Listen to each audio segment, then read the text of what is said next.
Hello and welcome. Yay! To Astro Self Care Sundays. I'm really excited about this. This is our first full kind of recording. I did an intro last week and a welcome. And if you haven't tuned into that, make sure you go back, look at the videos, and see that 5 quick minute welcome to this new series that I'm doing here on my channel. So, let me tell you just a little bit again more about this. If you are new to my channel, hello, it's good to see you. I hope you have subscribed by now. If you're a subscriber, welcome back. Make sure you turn on the notifications because every Sunday I will be doing an Astral Self Care Sunday. And so you may ask, what in the world does that even mean? Right? So, again, just for some context, for those who are new to this space and are like, who is this woman? Who is she? Well, again, my name is Kenya. My full name is Kenya McGuire Johnson. And I'm an artist, I'm an educator, I'm a certified holistic coach, and I'm an astrology guidance coach. And that's what I'm coming to you here. You can consider me your Astro Thrive guide. And really, what that means is whether you're a beginner, intermediate, advanced in astrology, my whole goal is to educate you a little bit more, take the woo out of astrology, and allow you to begin to use the astrology as it relates to the basics. Okay, so I'm not going to be doing forecast here. I'm not going to be telling you, oh, well, this is, what's going to be happening for the month. There are plenty of videos on YouTube that can give you a whole forecast every month of the transits and all that. I'm here to make this more tangible to you and for you to not see it as this woo woo or this mysterious. It's really to help you be able to digest it, to help you be able to normalize it. And ultimately, the whole point of it is so that you will use it, okay, for your personal development and for your transformation. All right. So, today, our topic, as we kick things off, is the top 5 astrology FAQs.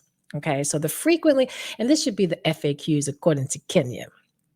So, what I'm going to be sharing with you today are the top 5 questions that I am asked often. I have been into astrology since I was a child, since I was around probably 8 is the earliest I can remember back. But I wasn't doing readings then. I just knew all the signs and their characteristics and their energies. But as far as really tapping in and doing readings and being able to talk more publicly about it, that's more recent. But I've always been into it. And no shame, I'm going to be 51 next month. So I've been doing this for a long time, but I just never really was public. This page, the reason why it's Kenya MJ Music is because I've spent a considerable amount of time. I started the YouTube page with my music content. So if you want to go back and watch me sing, watch me move a little bit, do some music, play the piano, all that good stuff, go in there, subscribe, check it all out. Check it all out. But what I am using this Sunday for is for this astrology so that you can tap in. And if you know me, if you follow me, spirituality is something that I've always been very passionate about. Also being creative about things, creating things. So it all really fits into kind of Kenya and who I am. And so you'll see videos here from my podcast, which is Finding Your Voice After 40. You'll find my music videos. Occasionally, I do a thing called Black Hearse Story with my friend, Keyshawn Rains. And now I am bringing you Astral Self-Care Sundays. So, top 5 astrology FAQs that, according to Kenya. Now, I'm not saying these are the top 5, period. Let's get it straight. But it's the top 5 that I am asked a lot, especially now that I am talking more about it publicly. So, one of the top things is, what is astrology and how does it work? Okay, obviously, I think there's still a lot of questions. Now, I'm trying to make this relatable. I'm not going to read a thesis to you, I'm not going to read a theory. You can go and Google to really find a variety of definitions. Obviously, with AI, you can really get a lot of stuff. But for me, and the way the context that I want you to understand where I'm coming from, astrology is more or less, it's an ology. So anything that has a OLOGY is a study. So it's a study. It's a study where you're taking literal science, like you're taking astronomy, you're taking the planets, and you're understanding the impact of the energies on us as humans. Okay. How the energy interacts with our behaviors, our existence, and our soul's journey. Okay. I consider it a blueprint. I consider it when you really start studying how astrology works, when you really start learning how to read astrology, because astrology is a science in that there are specific aspects, degrees, information, knowledge about each planet that you have to know, about each zodiac sign that you have to know. And you are interpreting that and how it relates and how it impacts depending on the position that it exists within the universe. So that's what makes it scientific. I didn't mention this in all my list of things I do, but I consider myself a scientist. I have my degree in physical therapy, a bachelor's of science. And so my science brain, I think this is such a perfect combination because I get to use my science brain along with my creative brain, along with my spiritual brain. And so it's really astrology is just basically looking how the planets impact you. It's pretty that simple. And how it works, well, that's what we're going to be talking about throughout each Sunday, okay? Because there's lots of layers. Astrology is not just go get a reading and now you know. Astrology is not just go get a book and now you know. Astrology is not just go take a class and now you know. It's a continual study because it's looking at the energies and how they influence and potentially can guide you in your life journey. And that's what's really fascinating because you still, as a human, that's the beauty. You have freedom, you have choice. Astrology is not going to tell you this is it talks energetically on what the energies support and are in favor of, but you still have choice. And so I could be looking at a person's chart, but it's not until I hear their life story that I really understand the context of the chart. And that's, in terms of readings, if you want to do a reading with me, I'll have it in the description how you can reach out and we can do a reading. Or if you just want to talk more one-on-one before doing that, I have opportunities for that too, for free discovery calls. But again, how it works is a lot of different ways. A lot of different ways. My focus, what I do is mostly focus on the birth chart though. Okay. And not predictive astrology. I do natal chart astrology. So birth chart, natal chart, same thing, just different words. Okay. All right. So that's one of the top things. And I think if you just keep it simple, again, it's the study of looking at how the planet's energies impact mankind, impact you. And it tells more of the soul's journey and how the soul is navigating in this particular lifetime. And as we talk each week, I'll get more details on how it works. Okay.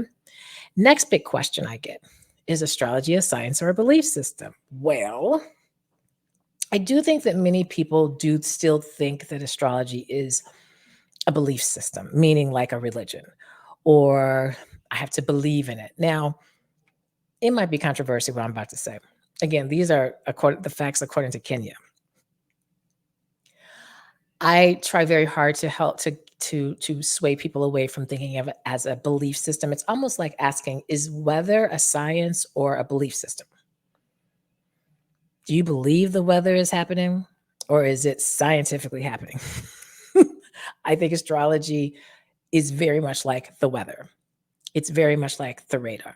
It basically says these are the conditions, but how you navigate your day, how you decide what you're going to do that day. If it is raining outside and we say the weather today is going to be cloudy and rain, and then the rain's going to stop, and then it's going to thunder, and then the sun's going to come out. That doesn't equal bad day. That doesn't equal good day. That equals weather of the day and how you decide to dress that day, how you decide if you're going to go outside, if you're going to go to that activity, if you're going to stay home. You're making all the decisions, understanding the conditions That's what, to me, makes astrology more of a science because you are looking at the conditions in which the planets energetically are giving and how you move through your life, how you make decisions. Astrology has what I say a high frequency aspect and a lower octave. And you can be at either side, okay, depending on how you make your choices.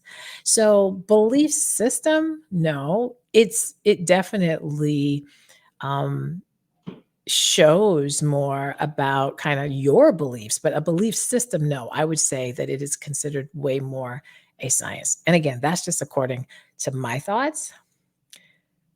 Somebody else may say something very, very different. You may find something very different, but I encourage you to think of it more scientifically because when you're learning it, you begin to really see the science of it and the exacting of it. And how if you know this plus you know that, then you're going to equal that, which is why, I wish astrology was really more offered because math is involved, science is involved, reading, critical thinking, deductive reasoning, all of that is involved, which to me is what makes it more a science and not just a belief system. All right. Next big question. Can astrology help me understand my personality and character traits? Good. I'm asked this a lot too, is what's it helping me understand? Is it going to tell me who I am? Because I'm not really like that. No, it's not really helping you. It's more confirming and affirming because you are who you are, who you are. And there's certain aspects that will be in your chart that will resonate and that won't resonate. Because again, every planet, every energy is is showing kind of a high frequency of it and a lower frequency of it. And depending on how you're guiding your life, how you are following your intuition, how you are making decisions, it may resonate one way or another. Now, it can definitely help you put a little bit more answers to the why. Because sometimes we'll be, and this is why I love doing the astrology because it really affirms you. It really helps you accept parts of yourself that may be in a variety of spaces. It's never been accepted, or you have been confused. Like, you're feeling one way about something, but everyone else, it seems, is doing something else. And so then you try to do the something else and it never really works out. And you always kind of fall back to that other way. So that's not me necessarily understanding. It's a knowing. What astrology can help you do is to confirm it. And if there is something that's more challenging about a trait that you have, astrology can help you look at another perspective so that you can move through the challenge. Okay. So I think astrology can definitely help affirm and clarify things because you already know. We don't need somebody to tell us what we already know. More often, we want to feel confirmed and affirmed and acknowledged in what we know about ourselves, as opposed to somebody telling us about ourselves, right? So that's the beautiful gift of astrology. It's giving you that confirmation and that internal and validating that internal knowing you already have. Okay. The other question I get is, can astrology provide insights into my career and life path? Absolutely. Yes, a strong yes. To me, this is the point. It provides insight. Okay. It doesn't tell you, oh, you're supposed to be a this, go do it. Maybe. But the bigger question I always ask is, what do you feel? What are the things that always come very naturally to you? What are the things that people come to you for to get help or to get advice for? And you say, oh, well, this. Well, now I'm giving you insight at a potential career or a potential life path. Okay. So it can provide insight. So, for example, I am a Scorpio sun. And I'm going to get more into this in the future weeks when I say where my sun sign is, moon sign is, Saturn sign is, Neptune sign is, because every planet we have potentially different signs. Some people, it just depends on people's chart. You may have many planets that sit in Libra. So you may have a sun Libra, and you may also have, Mars Libra. I mean, so we'll get into that later. But one thing about where my Scorpio sits in my chart is in the creative part, in the fifth house, which is creativity, love, relationships, pleasure. And so, where more of my Scorpio energy shows up is within that aspect of life. So, it gives me more because I used to always say, I don't really feel completely like all the things they say about Scorpio. But when I start learning my chart, I start realizing, oh, it's because I only have one planet, and sun is not really a planet, but I only have the sun in Scorpio. I have nothing else in Scorpio. So therefore, and it's in the part of my chart that deals with my creativity, and Scorpio is the energy of intensity, and it's water, it's fixed water, it's emotions. And I'll go more into that when we get to Scorpio to talk about. But it gave me a lot of insight as to why certain creative aspects of me, I am the way that I am. Okay. Again, confirmed. I was already having a knowing, but it gave me better insight. So, absolutely, it can absolutely provide insight. And I have clients who specifically, I'm working with clients right now who are specifically, we are using astrology to really help them better trust themselves in their career decisions and different life path decisions. And so, it really does help for you to be able to trust and rely on what you already understand and know and connect a little bit deeper to it. So I think it absolutely can do that. And where are we at? Okay. Oh no, I have the wrong one. I think that was it. Oh, and then the last five, what are the different astrological signs and what do they mean? Well, I'm not going to go through all that today, but that's a very common question. So I will say this. I'm going to go ahead and say there's 12 different astrological signs. Okay. This is the cool thing. And most people, if you don't follow astrology, you may not know this. Or if you're in the beginning phases or you're just curious, you may not know this. But all of us have every single sign in us. So notice how I had said that my sun sign is Scorpio, right? But I also have Libra, I also have Leo, I also have Capricorn, I also have Aquarius, all of us do. Which is why sometimes we don't feel like we completely relate to things. And that's to that sign and what it means. Because depending on what planet or what house, which I'll explain later, because you're going to keep tuning in because you've already subscribed, right? And you've hit the bell. So you know whenever I drop a video. But that's why you may not always feel completely like your sign. Okay. So there's 12 different astrological signs. And as far as what they mean, well, that's what we're gonna go through in Astro Self-Care Sunday. So, what we're going to take some time each week is going through each sign. We're going to start with the signs.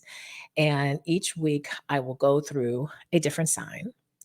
And then after we go through all the 12 signs, then we'll go through the planets. And I'll be mentioning the planets while I talk about the signs because they go hand in hand, and I'll explain more why that is. But also what they mean, their characteristics, their high frequency versus their low frequency types of energies, their elements, all of those good things. Okay, so we're going to go through all of that. And then once we go through all the signs, we'll go through the planets, and I have a variety of lots of information because it's an ology. Astrology is an ology, which means it's a study, which means there's a lot of information. So, just real quick, the 12 different astrological signs are, but I'm not going to go through what each mean. It always starts with Aries. Aries is the first sign. So the way I'm going to say the signs are in the actual order that the signs actually exist. And that's very important when you start really understanding astrology and understanding how to interpret your birth chart. Okay, because there's a very specific order in which it goes. So it starts with Aries. After Aries is Taurus. Then there is Gemini. Then there is Cancer. Then Leo. Then Virgo. Then Libra, then Scorpio, then Sagittarius, then Capricorn, then Aquarius, and the very last sign is Pisces. And there is significance with Pisces being the very last sign and significance for Aries being the very first sign. Okay, Alpha and Omega, there's a very significant spiritual space in that. And so, as I wrap up, I will say this last thing about astrology that I want to leave you with as far as you consider this for your self-care. Ultimately, astrology is a beautiful tool and modality to begin to really step in to your soul's journey. Astrology makes the assumption, okay, that our soul is here to evolve and to have experiences and to grow and to expand. And astrology also makes the assumption that the soul, it comes many times to experience a variety of lifetimes for its expansion. And so while I'm sitting here as Kenya with you, and there's only one lifetime of Kenya, this soul has been on many journeys. And it's in this lifetime that it's expanding in the way that I have chosen and been led to for it to be. And if you can just remember that astrology and how I understand it, at least, if you're going to follow me, you're going to, this is the way I'm going to talk about it, is really about the soul's journey. And so obviously when people want to kind of say, but is it, is it interfering with God or, religion or no, it is the supreme to me of me connecting to God, of me understanding my soul so that when I am seeking guidance and prayer from God and from my ancestors and spiritual guides, it's helping me on this soul journey. So it's all working together. It's all working together. And astrology, in my opinion, is just merely a modality and a tool that you can use to further give you insight on why you're here. And how you hold your religion, how you practice that is another tool of guiding you through this soul journey. Okay. So it's a beautiful tool, I think. I think it's magical. I think it's a really fascinating way to begin to look at life. I don't think it's the only way. And I don't think that it resonates with everyone. But I think if it resonates with you, if what you find I have to say feels like you are providing some self care to yourself, yay, keep on coming in. But if it doesn't resonate for you, I get it. That's fine. But I hope that what I've said today gives you a little bit of food for thought for your soul. And next week, we will talk about Aries, even though we're in Libra season. We're going to start at the first sign, which is Aries, and that whole what does it mean? I'll provide that. And I'll also provide how you can use Aries energy. If Aries is one of your top three, meaning if it's your sun sign, if it's your moon sign, or if it's your rising, which I'll talk about more next week, what makes those three special or different. Then what type of self-care can you use if Aries is a really leading part of your chart? Because there's specific things you can do with its energy so that you are nurturing yourself. Okay? All right. I think that's all we got for this week. Thank you for tuning in. Make sure you like this. Yep, like it, because that's how we get in the algorithm. Make sure you share it. Share it all over. Share it all over. I don't know. Share it, download it, or put it in your playlist, and then share it with some friends, post it on social media. And then more than anything, come back. Okay. And if you really do feel like you would like to have a reading, you can simply go to findingyourvoiceafter40.com/services, and you'll see, and that'll be in the description as well. And that way you can see how we can book some time together and we can dig a little bit more and how you can get better insight and use it for your own personal transformation. All right. All right. You guys take care. And thank you so much for tuning in. We'll be back next week. Bye.